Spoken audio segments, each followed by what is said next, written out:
Hi, and thank you for joining us on the morning meeting. My name is Julio Briones, and I am the CEO of Briones Consulting Group, where we specifically deal with service-based businesses. Today's episode is we're going into how to develop your pricing for your service business. So it doesn't matter if your business is, home care, home health, if you are an attorney, an accountant, essentially we are figuring out how to properly price so that you're not left in the lurch. Okay. So one of the big questions that I get is, why did we develop our own pricing model? Why didn't we just stick with the traditional pricing of where price equals your material plus labor plus desired margin? You know, typically it's 20%, where let's say, for example, I wanted to sell this pen, and what I would do is say, okay, it's about 40 cents for the materials. I'm going to pay somebody 10 bucks an hour. It takes them about a minute to assemble one of these pens, and I want to make about 20% on top of that. So 40%, 40 cents plus about 11, plus about, I believe it's about 11 cents, when you break down $10 into per minute, and then, 20% margin on top of that. So it's 40 plus 50, 20% would be about a dime. So for me to make the pen, I would be able to sell this for about 60 cents, give or take. I mean, I did this off the cuff. My math might be a little bit off or not quite as exact. That works great when you're selling an item, when you have, clothing, or you have, or if you're a construction company where you're building a deck. But how do you price an intangible? How do you set the price for legal services, for home care services, for your cleaning services? What is it that we have to calculate? If you're a coach, if you're a consultant, how do you figure all of this out so that you're not undercutting yourself, or, worst case scenario, working on a deficit and actually losing money per hour?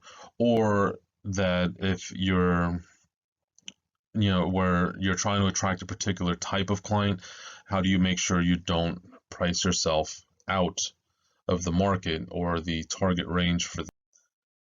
So what we've done is develop a service pricing formula where your price will equal the market average, which is very easy to calculate. We'll figure it out here momentarily. The deliverable value, which again, it's, there's a dollar amount attached to this, and we'll get into that momentarily. And then the one intangible part is actually the comfort. That is something that's going to be very subjective, and that's, we're going to go into detail on the entire formula here momentarily. All right, so let's start with market average. This is the easiest one to calculate. So essentially, you're going to try to find businesses that offer similar services to a similar target client. So you're not going to sit there and say, I want to offer private duty home care and start calling Medicaid and Medicare agencies to figure out what their rates are. You are not going to you're not going to create a cleaning service that is specifically targeting the ultra wealthy and then start calling Merry Maids for their local competitive prices in a middle class neighborhood.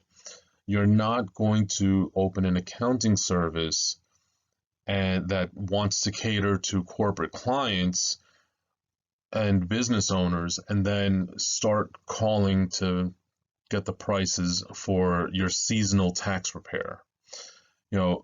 Again, our goal is target, to compare apples to apples, not apples to Volkswagens. Okay, we really want to try to keep this tight and keep this in a certain way that, it's just going to make sense.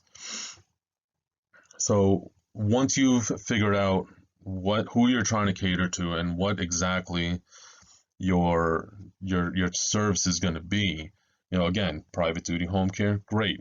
So let's call, a bunch of private duty home care companies that are non-franchised, because if we're opening a private business, that's how we're going to do. If we're actually buying into a franchise, we got to find out, from other franchisors.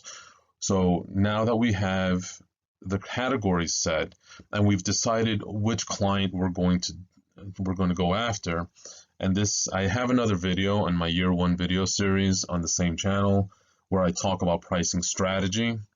Whether you want to be the discounter, you want to stay competitive, or you want to be the premier brand in the area.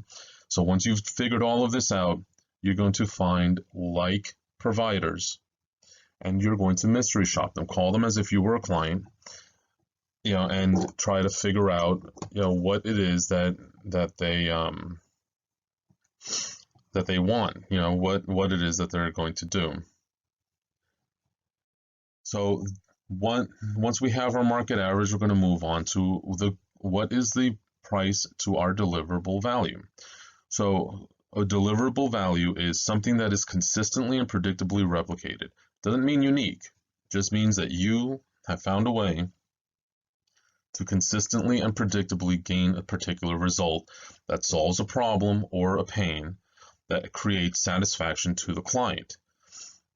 Home care service, accounting service, legal representation, coaching services, consulting services, it really makes no difference. I don't care if you're consulting with somebody on how to write a book. I don't care if you are coaching somebody through their relationship.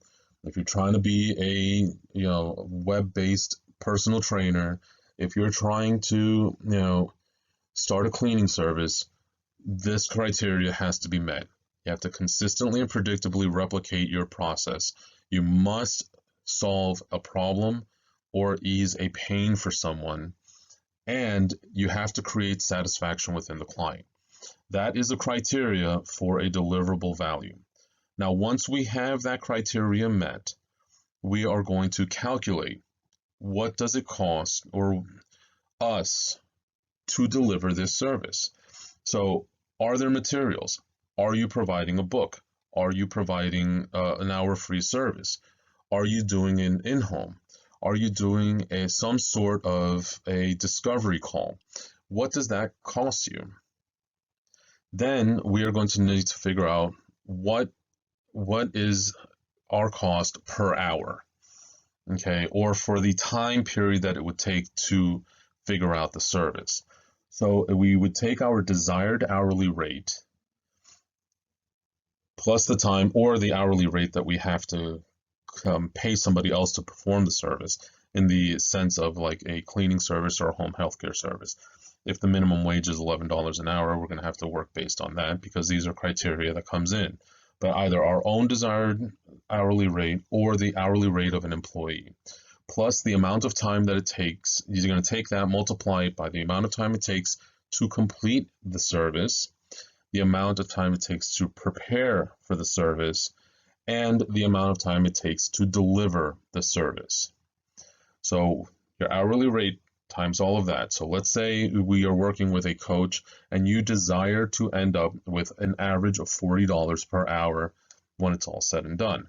So if it takes us to prepare, to complete the session, and to deliver the session, let's say there's video editing or something if you're doing a Zoom meeting.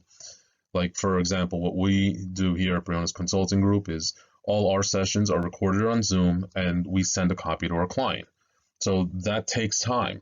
So if I were to want to average $40 per hour, I would have to make sure that the time to complete the session, 1 hour, let's say, that's $40. It takes me about 30 minutes to prepare for a session, and it takes me about another 30 minutes of work afterwards to make sure that the video is prepared. So at a minimum, it's going to cost me $80 worth of labor to complete a session. Now, does it cost me anything? For me particularly, no, because I would just email then, but for some people it does. If you are mailing a product, or if you're completing some sort of documentation. Let's say you're doing um, consultative services for an attorney or as a paralegal or something. You may have to deliver the finished product to your client. So all of that has to get calculated into it. And that is how we measure a deliverable value as far as for our price setting goes. So now we understand fully what is the market average. What are other people charging to do something similar to what you're doing? And we also understand what is the cost associated with us delivering our value. All right, so once we have all of that, we come to the third part of the formula, which is the part that is actually most intangible. Okay, and that is our comfort level. Okay, see, once you understand all of this, now you've also picked your pricing strategy. You know what the market average is. You know what the cost of your deliverable value is. Now, again, I mentioned this before, and I do have another video. Please go through the channel and look for it on pricing strategy. Do you want to be a discounter? Do you want to stay market competitive, or do you want to be the premium brand? That is the next thing you have to decide on based on your own comfort. So once you've done this and you've decided, what all of this is, you're going to set your price.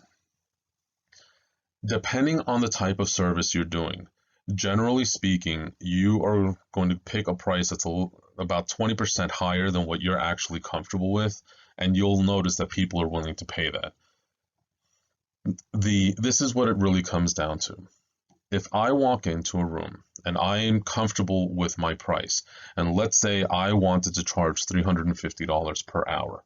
That's not what I charge, but let's just assume that that's what I wanted to charge. Now, my client will either see that, yes, I am comfortable communicating that price, I am comfortable with the price I have set, and I am not budging on my price. I am not there to negotiate. I am there to tell you what it's going to cost you. And I am also fully prepared and fully capable of properly explaining to you what you're getting out of it. Like, not what's in it for me, the dollar's in it for me, but what's in it for you as a potential client. If it's a home care service, what are we doing extra compared to the other competitors in the market? If we are an accounting service, again, what other things are we bringing to the table that no one else brings? And if I can properly communicate all of this, then, which I actually have a video prior to this on that specific topic, on properly communicating your value. Once all of this is done, then the client will not blink at whatever price. I could tell them it's $10,000 a minute. They will find a way to pay for it. It's an example I used in my previous video on, communicating value. If I were to want to buy a house, and I go and I find the house that I want, I am not going to balk at the price once it's negotiated. I'm going to find a way to pay it. I may not necessarily have $100,000, $200,000, $300,000 laying around, but if I want my house, I will find a way to come up with the money for it, because I see a value in purchasing that home. The same thing happens with your services. Don't worry about the price you're setting. As long as you are comfortable with it, people will find a way to pay it. Same thing happens the other way. If you set a price that's outside of your comfort range, what's going to happen is you're going to push that off. Subconsciously, your client is going to know that. They're going to test you. They're going to push and they're going to ask questions. And if you are not able to properly communicate your comfort level with your pricing, then your client is going to see right through that.